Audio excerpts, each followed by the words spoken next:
Picture this: a beautiful summer afternoon in an upscale neighborhood in Atlanta. Berwick Carter, a 15-year veteran of the police force, is finally living his dream after years of saving every penny, working night shifts, and enduring fierce pressures of the profession. He has purchased his dream home, a gorgeous 2-story house with a sparkling pool that sparkles in the Georgia sun. But that peaceful moment is about to be torn apart. Berwick is reclining on a chaise lounge, eyes half closed, enjoying the warm breeze, when suddenly the shrill sound of police sirens blares. 2 patrol cars screech to a halt in front of his house. The officers, their hands on their holsters, approach the fence. "Sir, we have a report of a suspicious person breaking into the pool area." Berwick sits up, a familiar feeling tightening in his stomach. He knows exactly who made the call. From the corner of his eye, he caught the silhouette of Karen Thompson, his neighbor, standing behind the curtains of a second-floor window. A satisfied smile played on her lips. This wasn't the first time Karen had pulled a prank, but she didn't know it would be the last. "Let me take you back to where it all began. 2 months ago." 2 months ago, Berwick had walked into his new home with a sense of pride. After more than a decade and a half of protection and service, he had finally achieved what his parents could only dream of: owning a home in Atlanta's most prestigious neighborhood. The previous owner had taken great care of the house, especially the outdoor pool, which had captivated Berwick since his first visit. As he was rearranging the patio furniture, he saw her for the first time. Karen Thompson stood by the second-floor window, phone pressed to her ear, eyes glued to him. Berwick waved politely, but Karen immediately disappeared behind the curtain, as if he were not worth seeing. The next day, when Berwick went out to buy a few things at the hardware store, his phone buzzed with a security camera notification. Karen, she walked straight through the back gate, unlocked, as if it were her own home, dressed in a designer swimsuit, a luxurious towel in hand. She casually, placed her things on a pool chair and dipped her feet in the cool water. When Berwick turned and faced her, Karen put on a memorable show. "Oh," she exclaimed, placing her hand on her chest, feigning surprise. "I thought you were the new pool maintenance guy. The old one always let me use this pool." The fake smile on Karen's face made Berwick's blood boil, but years of police training had taught him to keep his cool. "Ma'am, I'm not a maintenance man. I'm the new owner of this house," he said, his voice calm but firm. "I expect you to ask permission before entering my premises from now on." Karen's face suddenly changed. She gave a short, uneasy laugh. "You, the owner?" She laughed, but it wasn't out of joy. It was a laugh of disbelief. "There must be some mistake. I know the realtor who owns this house, and she never mentioned." Karen hesitated. She looked him up and down, then pointed vaguely, leaving the sentence hanging, a discriminatory innuendo. Berwick clenched his fist, but his voice remained calm. "There's no mistake, Mrs. Thompson. This is my home, and you're trespassing on my private property. Please leave." Karen gathered her things, muttering something under her breath. "We'll meet again." It wasn't a threat. It was a declaration of war. In the weeks that followed, Karen didn't stop at the little things. It started to get too much. One Saturday morning, Berwick was awakened by the sound of laughter and splashing water. He looked out the window in time to maybe. He couldn't believe his eyes.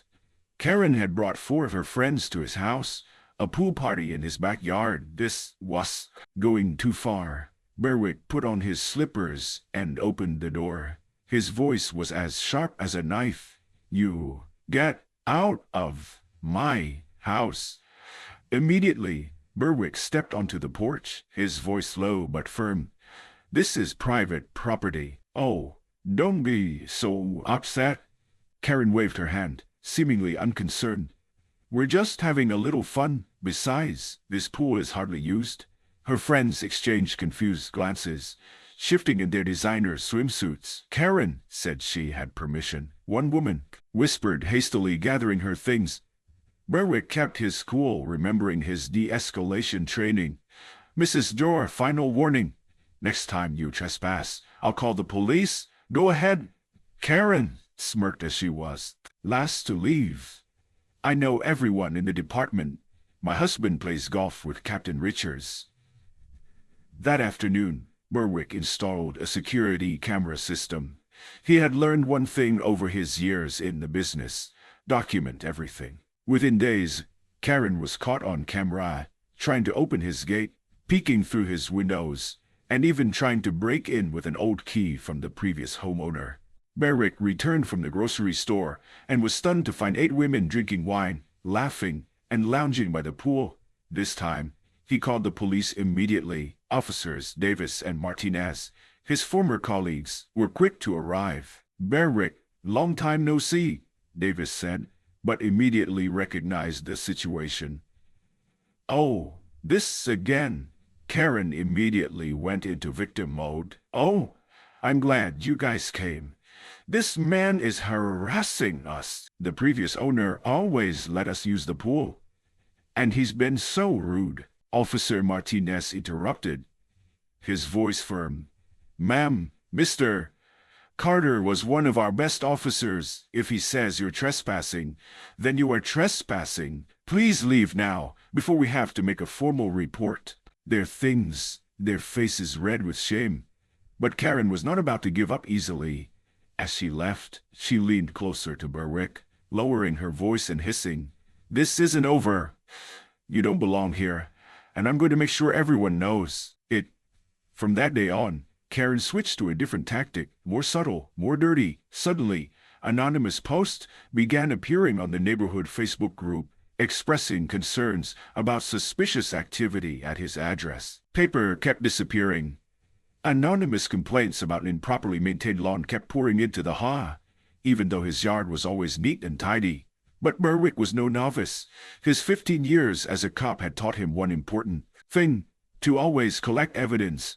His cameras recorded everything. Karen stole his paper at 6 a.m.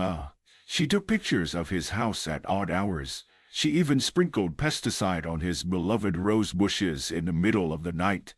And then Karen made her biggest mistake.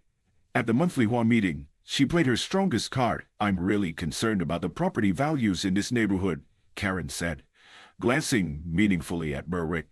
"Some of the recent changes are making potential buyers nervous."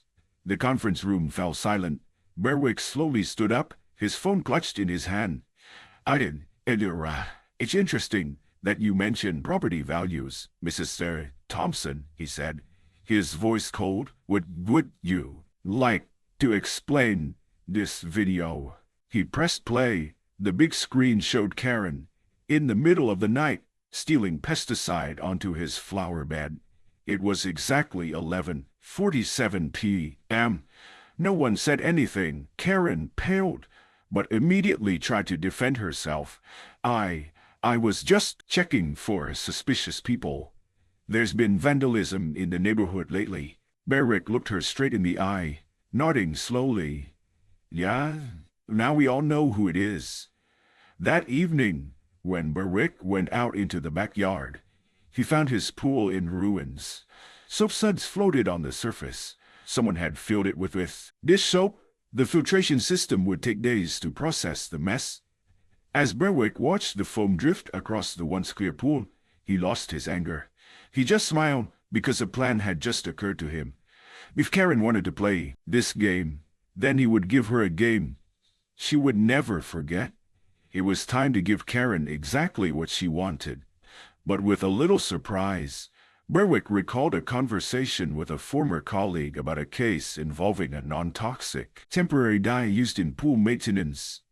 It was activated only when it came into contact with certain chemicals found in cosmetics and sunscreen, especially the high-end ones that Karen and her friends always covered themselves in before their clandestine swims. The dye was harmless, not permanent, but it took a few days to completely fade. For the first time since this nightmare began, Berwick smiled. Sometimes the best way to deal with a bully wasn't to fight fire with fire, but to teach them a lesson that was completely legal, harmless, but unforgettable. Berwick did his research. The dye he ordered was used by professional pool maintenance companies to detect leaks. Most importantly, It reacted only with the chemicals in expensive sunscreen, the kind Karen and her friends loved. He tested it first in a small bucket of water, adding a few drops of Karen's sunscreen, the kind she so casually left on his pool chair. The results were perfect. A vivid, unmistakable green that would stay on the skin for at least a week. Not toxic, not permanent, just incredibly embarrassing. The timing couldn't have been more perfect. Through the neighborhood grapevine, Berwick had heard that Karen was planning another illegal pool party this weekend, a little get-together to boost local property values. She told everyone. The secret code was "let's get together and make our new neighbor uncomfortable." Berwick had planned every detail. He installed 3 more hidden cameras, perfectly positioned to capture every moment. Then he poured the dye into the pool, following the manufacturer's recommended ratio. On the surface, the water was still clear and inviting, nothing out of the ordinary. That afternoon, from the backyard, he saw Karen talking on the phone. She waved her hand toward his house, her voice deliberately loud enough for him to hear. "Yeah, he's usually out all day on Saturdays. Trust me, it'll be fine. Bring your best swimsuit." Berwick just smiled. The next morning, he loaded his car, making sure Karen saw him drive away, but instead of leaving the neighborhood, he parked around the corner, sneaked home through the side gate and into his office, which had a perfect view of the pool. The security app on his phone rang on time.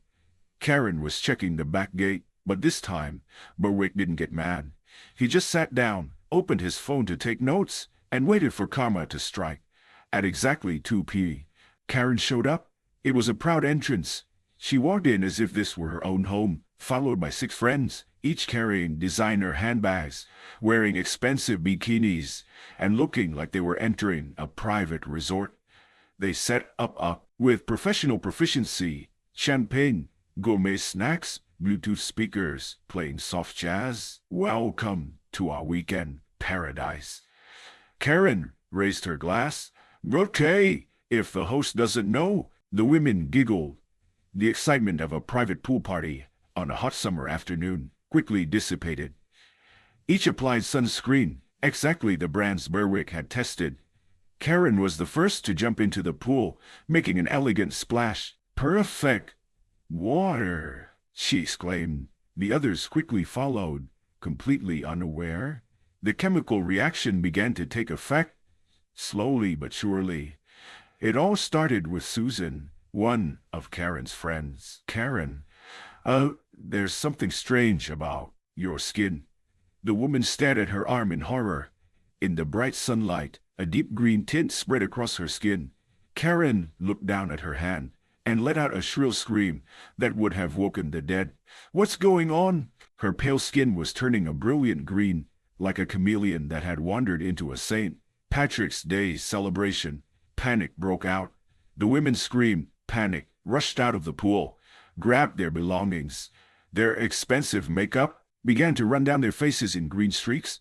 The usually well-groomed hands now looked as if they had been dipped in food coloring. "Oh my God, my daughter is getting married next week," a woman screamed, looking at her green legs in horror. "I have to take wedding photos."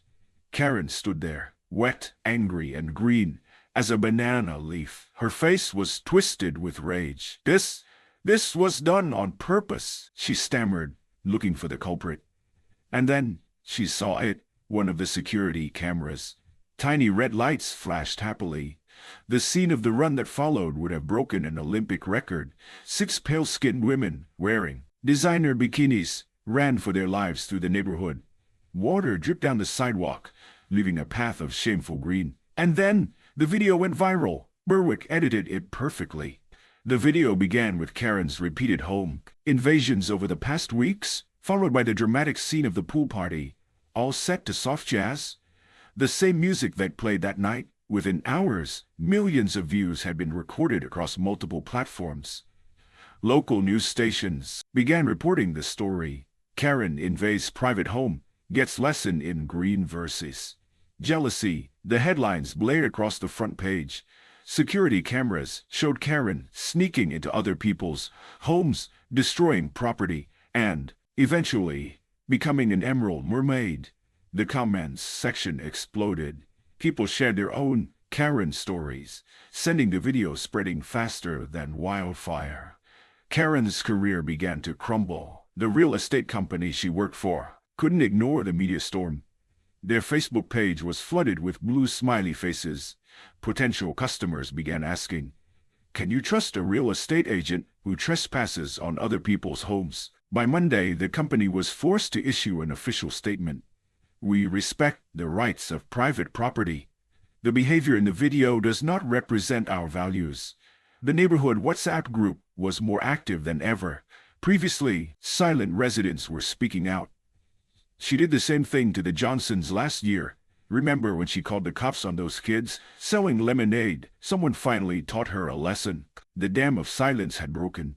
But the most satisfying moment came when Karen, still green as a peppermint, tried to put out the fire. She posted a video explaining the situation. "But it only made it worse.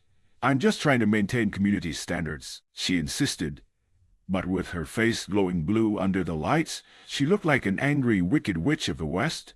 The video instantly went viral, even more so than before. Berwick, he didn't say a word. He didn't need to. Just enjoying his pool, occasionally waving when he spotted a green figure peeking through his neighbor's curtains. The harder Karen tried, the deeper she sank into the green swamp. Her lawyer sent Berwick a letter demanding the video be taken down. But instead of responding, Berwick just posted a new video, a compilation of all the times Karen had trespassed, vandalized, and finally gone green. The truck drove away. Berwick raised his glass of lemonade, standing in the backyard, not to celebrate Karen's passing, but to appreciate something more important. The way standing up to a bully had brought the community together. A year later, Berwick's pool was still the heart of the neighborhood. The family that had just bought Karen's house, an interracial couple with twin daughters, was fully integrated into the community. The girls were on the swim team, and every weekend Berwick helped them practice. Occasionally, visitors would wonder about the small framed photo hanging near the pool gate. It showed a group of people running through the neighborhood, their skin an unmistakable shade of blue. Berwick just smiled and said, "It's a reminder that karma has a way of making waves at the right time." The security cameras are still there, but these days they show a different story. Birthday parties, swimming lessons, summer evenings with neighbors, hanging out. While meetings are shorter, more fun, and no one complains about property values anymore. Last week, Berwick received an interesting email. A local news station accidentally discovered that Karen, now living in another state, and she was making waves in her new neighborhood. This time, it was about demanding the use of someone else's tennis court. Berwick chuckled, marked the email as read, and walked out to the backyard to enjoy his afternoon. Floating in the clear blue water, he pondered. Sometimes the sweetest revenge isn't getting even. It's being an example of how to stand up for yourself. His pool is now more than just a luxury. It's a symbol of steadfastness, of dignity, and of justice. Ever encounter a Karen in your life? Remember, sometimes the best way to deal with self-centered people is to let karma do the work for you. Just remember to install good security cameras, and maybe stock up on some pool dye, or leave a comment if you think Karen got the lesson she deserved. You share your story of how you stood up to self-centered people. Don't forget to like and subscribe so you don't miss out on more satisfying Carl stories.